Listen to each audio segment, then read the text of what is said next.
News 7 Tamil, பொறுப்பும் பொது நலமும். இந்த இயந்திரமான வாழ்க்கையில நம்ம தினசரி எடுத்துக்கொள்ளக்கூடிய உணவுகள் எல்லாமே நம்மளுடைய நியூட்ரிஷனுக்காக இருக்கா அப்படின்னு கேட்டா அது கண்டிப்பா இல்லைங்க. அப்படிப்பட்ட உணவுகளை நம்ம ஆரோக்கியமானதா மட்டும் இல்லாம எப்படி சுவையானதாகவும் செஞ்சு சாப்பிடலாம் அப்படின்னு சொல்லக்கூடிய நிகழ்ச்சி தான் நம்மளுடைய உணவே அமிர்தம் நிகழ்ச்சி. இன்னைக்கு நம்மளுடைய உணவே அமிர்தம் நிகழ்ச்சியில பூசணி விதையோட மருத்துவ பயன்கள்லாம் என்னென்ன அப்படின்னு சொல்றதுக்காக சித்த மருத்துவர் அருண் காத்துக்கிட்டு இருக்காரு. அவரை தொடர்ந்து பூசணி விதை பாயாசத்தை செஞ்சு காமிக்கிறாங்க ஐஸ்வர்யா ராகவ்.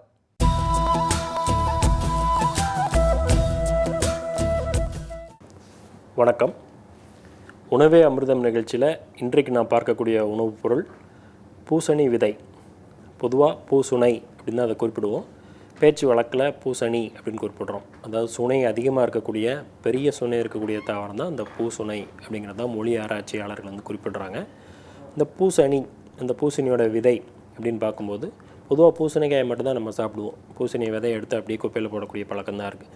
ஆனால் சத்துக்கள்னு பார்க்கும்போது பூசணியில் இருக்கக்கூடிய சத்துக்கள் மாதிரியே பூசணி விதையிலையும் அதையும் இன்னும் சொல்லப்போனால் அதையும் தாண்டி அதில் பூசணி விதையில் வந்து சத்துக்கள் இருக்குதுன்னு சொல்லலாம்.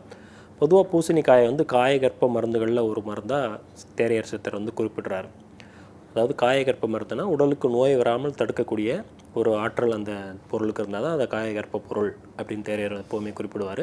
அதாவது வயதாகாமல் தடுக்கக்கூடிய ஒரு ஆற்றல். உடலை கல்போல் ஆக்கி உடலுக்கு நோய் வராமல் இருந்தாலே வயதாக போகிறது இல்லை இல்லையா. ஆரோக்கியமாக இருந்தாலும் எப்போவுமே இளமையோடு இருக்கலாம். தோல் இளமையாக இருக்கும், உடல் ஆரோக்கியம் இளமையாக இருக்கும், முடி நரைக்காது, உடல் தோலில் சுருக்க வராது. இப்படி பல்வேறு வகையான நன்மைகள் இருந்தால் தான் அது காயகற்ப மருந்து அப்படின்னு சொல்லுவோம். அப்பேற்பட்ட ஒரு பொருள் தான் அந்த பூசணிக்காய். அந்த பூசணிக்காயோட விதையுமே அந்த தன்மை வாய்ந்தது. இப்போ நவீன மருத்துவ அடிப்படையில் சொல்லப்போனால் ஆன்டி ஆக்சிடென்ட் ப்ராப்பர்ட்டி இதில் அதிகமாக இருக்குது அப்படின்னு இன்றைக்குள்ள ஆய்வுகள் எல்லாமே நிரூபிக்கிறது. அது இன்றைக்கி வந்து நம்ம பல்வேறு வகையான டெஸ்ட்டுகள் செய்து இதில் ஆன்டி ஆக்சிடென்ட் ப்ராப்பர்ட்டி இருக்குது அப்படிங்கிறத சொன்னதை அன்றைக்கி அந்த காலத்திலே தேரையர் வந்து இது வந்து காயகற்ப மருந்து அப்படின்னு சொல்லி வச்சுட்டு போயிட்டார்.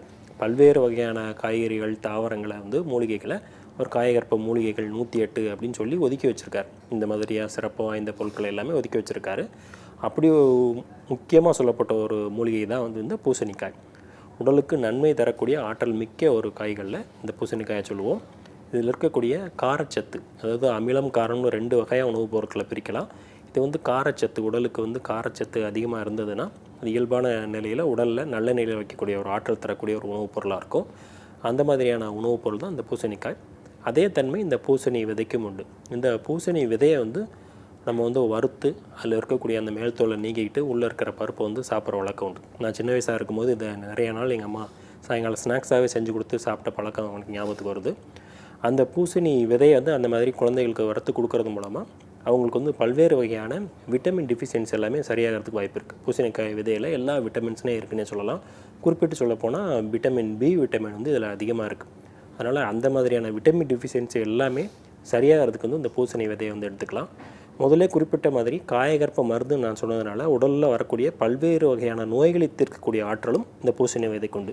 அதை குறிப்பிட்டு சொல்லணும்னு இருந்தால் வயதானவர்களுக்கு வரக்கூடிய ப்ராஸ்டேட் கேன்சர் வந்து ஆண்களுக்கு வரக்கூடிய ஒரு முக்கியமான ஒரு வியாதிகளில் ஒன்று.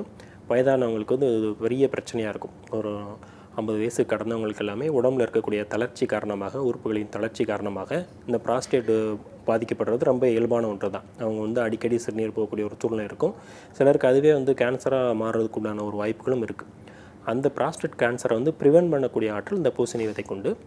அதே மாதிரி வயதான பிறகு பெண்களுக்கு ஏற்படக்கூடிய ஒவேரியன் சிஸ்ட் இல்லை ஒவேரியன் கேன்சர் இதையுமே ப்ரிவென்ட் பண்ணக்கூடிய ஆற்றல் வந்து இந்த பூசணி விதை கொண்டு. அப்பேற்பட்ட முக்கியமான பலங்கள் எல்லாமே இந்த பூசணி விதையில் இருக்குது. முக்கியமாக இதில் இருக்கக்கூடிய அமினோ ஆசிட், ட்ரிப்டோஃபான் அப்படின்னு சொல்லக்கூடிய ஒரு முக்கியமான அமினோ ஆசிட் இதில் நிறையா இருக்குது. அதனுடைய தன்மைன்னு பார்த்திங்கன்னா உடலை உற்சாகமாக வைத்திருக்கக்கூடிய ஒரு தன்மை. உடலில் வந்து எப்போவுமே மன அழுத்தத்திலிருந்து விடுபடக்கூடிய ஒரு முக்கியமான ஒரு பொருள் தான், முக்கியமான அமினோ ஆசிட்னு அதை சொல்லலாம். அது அந்த ஒரு முக்கியமான பொருளும் இந்த பூசணி விதையில் இருக்குது. அதாவது மனோவியாதினால் பாதிக்கப்பட்டவங்களுக்கு ஒரு முக்கியமான மருந்து அந்த பூசணி விதை இருக்கும். அப்பேற்பட்ட நன்மை வாய்ந்த அந்த பூசணி விதையை வச்சு ஐஸ்வர்யா என்ன செய்ய போகிறாங்கிறத இப்போ பார்க்கலாம்.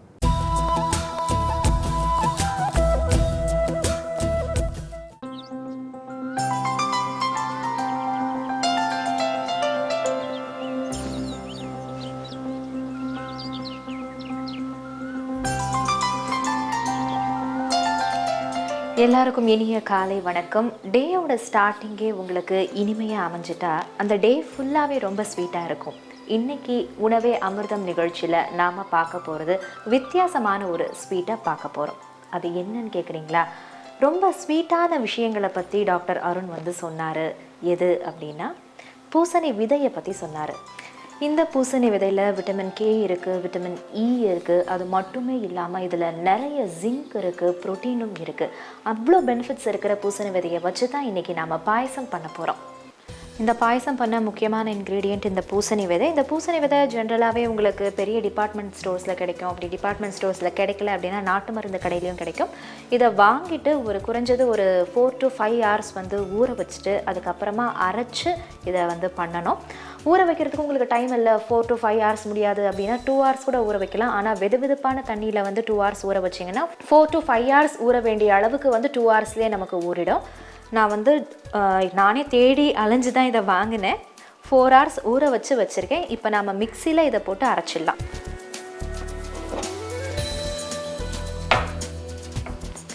நான் கொஞ்சம் அரிசியையும் ஊற வச்சுருக்கேன். யூஸ்வலாக நம்ம பால் பாயசம் பண்ணும்போது ஒரு டீஸ்பூன் அரிசி வந்து ஊற வச்சுட்டு அதை வந்து அரைச்சி சேர்த்தா ரொம்ப டேஸ்டியாக இருக்கும். அதே மாதிரி திக்காவும் பாயசம் ரொம்ப நல்லாயிருக்கும். அதனால் அரிசி வந்து ஒரு 2 teaspoon வந்து ஊற வச்சுருக்கேன். இப்போ இதில் அரிசியும் ப்ளஸ் அந்த ஊற வச்ச பம்கின் சீட்ஸும் போட்டு நம்ம அரைச்சிடலாம்.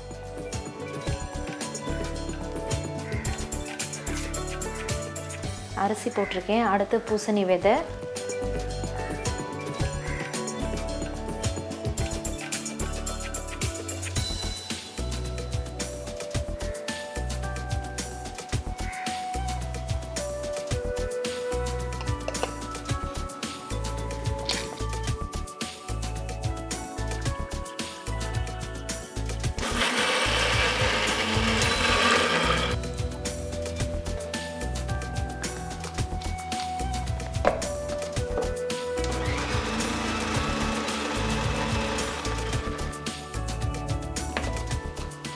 பூசணி விதை சூப்பராக வந்து மைய பேஸ்ட்டாக வந்து அரைப்பட்டுருச்சு.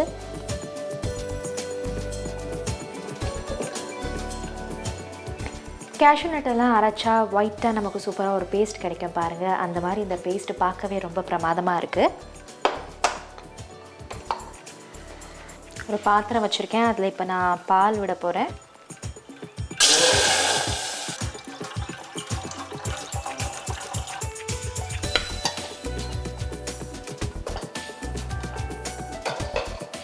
இந்த பாத்திரத்தில் பால் விட்டுருக்கேன். இந்த பால் வந்து ஃபஸ்ட்டு பொங்கி வரணும். இந்த பால் பொங்கினதுக்கு அப்புறமா அரைச்சி வச்சுருக்க அந்த பூசணி விதை பேஸ்ட்டை வந்து நாம் ஆட் பண்ணணும். அதுக்கப்புறமா கொஞ்சமாக சர்க்கரை, தேவையான அளவு சர்க்கரை, கொஞ்சமாக ஏலக்காய் தூள் இருந்தால் ஏலக்காய், இல்லைன்னா தட்டின ஏலக்காய். பால் பொங்கி வருது. இப்போ ஏற்கனவே அரைச்சி வச்சுருக்க இந்த பேஸ்ட்டை ஆட் பண்ணலாம்.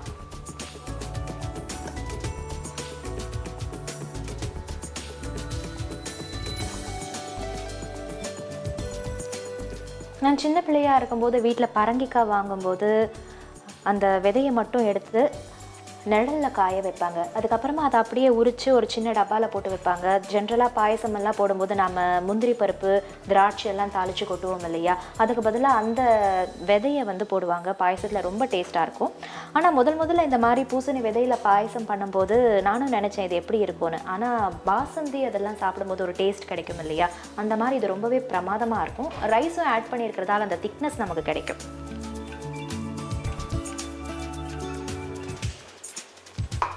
இந்த பாயசத்தை இறக்கிறதுக்கு முன்னாடி நாம் குங்குமப்பூ ஆட் பண்ணணும். நான் குங்குமப்பூவை ஏற்கனவே பாலில் போட்டு வச்சுருக்கேன். வாசனை சூப்பராக இருக்குது. பார்க்க பாதாம் மில்க் மாதிரி இருக்குது. இந்த பாலில் வந்து குங்குமப்பூவை போட்ட உடனே வந்து இந்த மாதிரி கலர் மாறிடும். அது ஒரு 10 to 15 minutes இருந்தால் அதோட கம்ப்ளீட் எசன்ஸ் வந்து இந்த பாலில் இறங்கிடும். இறக்கிறதுக்கு முன்னாடி நம்ம இதை ஆட் பண்ணிவிட்டு இறக்கிடலாம்.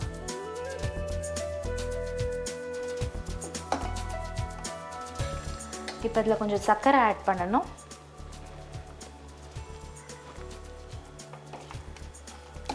சர்க்கரை பொறுத்த வரைக்கும் உங்களுக்கு எவ்வளவு சர்க்கரை வேணுமோ அவ்வளோ சர்க்கரை ஆட் பண்ணிக்கலாம். சில பேருக்கு 1:1 சர்க்கரை இருந்தால் பிடிக்கும், சில பேருக்கு 1:2 இருந்தால் பிடிக்கும்.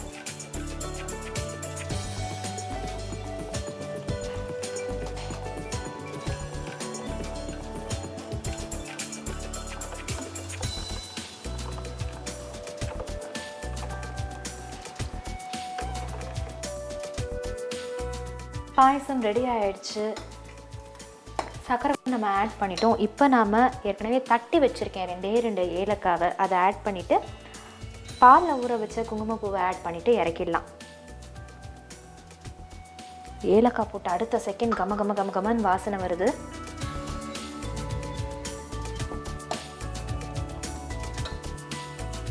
இப்போ குங்குமப்பூவை பாலில் ஊற வச்சுருக்கேன், இப்போ ஆட் பண்ண போகிறேன்.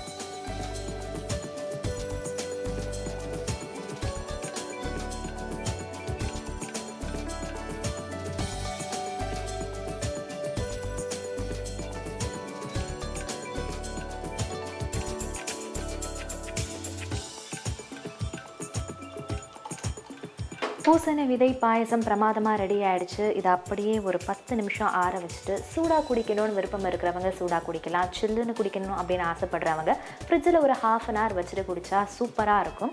ஒரு கெஸ்ட்டு வரும்போது இந்த பாயசத்தை நீங்கள் கொடுக்கும்போது ரொம்ப ரிச்சாக டேஸ்டியாக இருக்கும். நிச்சயமாக அவங்களால இது என்ன பாயசம் அப்படின்னு கண்டுபிடிக்கவே முடியாது. இன்னொன்று, இதில் அரிசி சேர்த்துருக்கிறதால திக்காகவும் இருக்கும். இந்த பாயசம் ரொம்ப டேஸ்டியாக இருக்கும். உங்களுக்கு பிடிச்சா இதில் முந்திரி திராட்சை நெய்யில் வறுத்து ஆட் பண்ணிக்கலாம்.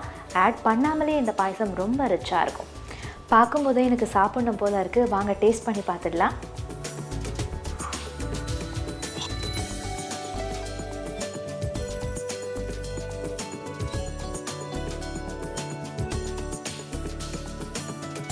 ஸ்மெல்லே சூப்பராக இருக்குது.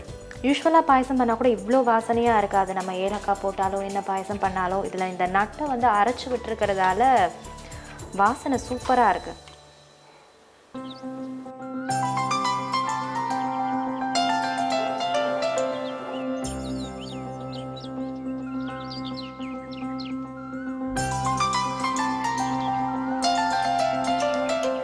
எக்ஸ்ட்ராடினரியாக இருக்குது இந்த பாயசம். இந்த பாயசத்தை சாப்பிடும்போது எனக்கு டபுள் சந்தோஷம்னு தான் சொல்லணும். ஏன்னா பொதுவாக ஒரு டேஸ்டியான ஒரு ஃபுட்டை சாப்பிடும்போது சந்தோஷமாக இருக்கும்.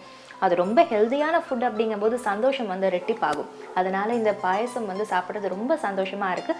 ரொம்ப எக்ஸ்ட்ராடினரி டேஸ்ட்டில் இருக்குதுன்னு நான் சொல்லியிருக்கேன். நீங்களும் கட்டாயம் உங்கள் வீட்டில் செஞ்சு பாருங்கள்.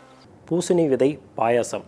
பொதுவாக நம்ம நிறைய பாயசம், சேமியா பாயசம் பார்த்துருக்கோம், அரிசி பாயசம் பார்த்துருக்கோம், பாசிப்பருப்பில் பாயசம் செஞ்சு பார்த்துருக்கோம். பூசணி விதை பாயசங்கிறது கொஞ்சம் புதுசு தான் இல்லையா?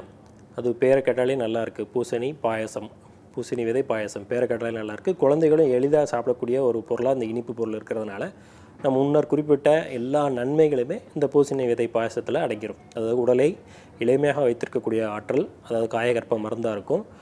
நோய் வராமல் தடுக்கக்கூடிய ஒரு ஆற்றல், அதாவது எந்த ஒரு நோயுமே வராமல் தடுக்கக்கூடிய எல்லா விட்டமின்களும், ஆன்டி ஆக்சிடென்ட் ப்ராப்பர்ட்டியும், ட்ரிப்டோஃபான் சொல்லக்கூடிய முக்கியமான அமினோ ஆசிட் நிறைந்த ஒரு பொருளாக இந்த பூசணி விதை பாயசம் இருக்க போது இதை பயன்படுத்தி குழந்தைகள்லேருந்து பெரியவர்களுக்கு எல்லாருமே தாராளமாக இதை பயன்படுத்தலாம். இதில் சேரக்கூடிய சரக்குகள்னு பார்த்திங்கன்னா குங்குமப்பூ, ஏலக்காய், இது எல்லாமே இயல்பான முறையில் செரிமானத்துக்கு உதவக்கூடிய ஒரு பொருளாக தான் இருக்கும். இப்போ ஏலக்காய் இனிப்பில் மட்டும்தான் நம்ம சேர்க்க முடியும். காரமான பொருட்கள் எதுலையுமே ஏலக்காய் சேர்க்க மாட்டோம். திரிதோட சமப்பொருட்களில் ஒன்று அந்த ஏலக்காய் இருக்கும். அதாவது 3 நாடிகளை சமப்படுத்தக்கூடிய பொருட்களில் ஏலக்காயும் ஒன்று. இந்த பாயசத்தினால் ஏற்படக்கூடிய ஏதாவது ஒரு பாதகம் இருந்ததுன்னா அதை சரி பண்ணக்கூடியதான் அந்த ஏலக்காய் இதில் முக்கியமான இன்க்ரீடியண்ட்டாக லேசாக தூக்குறோம். இந்த பூசணி விதை பாயசங்கிறது எல்லாரும் சாப்பிடக்கூடிய ஒரு பொருளாக இருந்தாலும் கூட சர்க்கரை நோயாளர்கள் மட்டும் இதை தவிர்க்கணும். ஏன்னா அவங்க இனிப்பு பொருட்கள் அதிகமாக எடுத்துக்கூடாது. ஆசைக்காக ஒரு நாள் சாப்பிட்டுக்கிட்டும் பரவாயில்ல விட்டுருங்க. மற்றவங்க எல்லாருமே இது தொடர்ந்து ஒரு உணவுப் பொருளாகவே மாதத்தில் ஒரு 2-3 நாள் இதை சாப்பிட்டதுனாலே உடல் இளமையாக வைத்திருக்கிறதுக்கு, முக்கியமாக வயதானவர்கள் எல்லாமே இதை வாரத்தில் ஒரு நாள் கூட இதை பயன்படுத்தலாம். உடல் இளமையாக வைத்திருக்கிறதுக்கும் மன வியாதியிலேருந்து விடுபடுவதற்கும். அது வயதாகிட்டனாலே நம்மளோட சமூகம் புறக்கணிக்குது அப்படிங்கிற ஒரு ஸ்ட்ரெஸ்ஃபுல்லாகவே அவங்க வாழ்ந்துட்டு இருப்பாங்க. அந்த ஸ்ட்ரெஸ்ஸை நீக்கக்கூடிய ட்ரிப்டோஃபான் இதில் அதிகமாக அந்த பூசணி விதையில் இருக்கிறதுனால அவங்களுக்கு தொடர்ந்து இதை எடுக்க முடியுமோ உற்சாகமாக இருக்கக்கூடிய ஒரு சூழ்நிலை இருக்கும். வேறொரு நிகழ்ச்சியில் வேறொரு உணவுப் பொருளோடு அவங்கள சந்திக்கிறேன். வணக்கம்.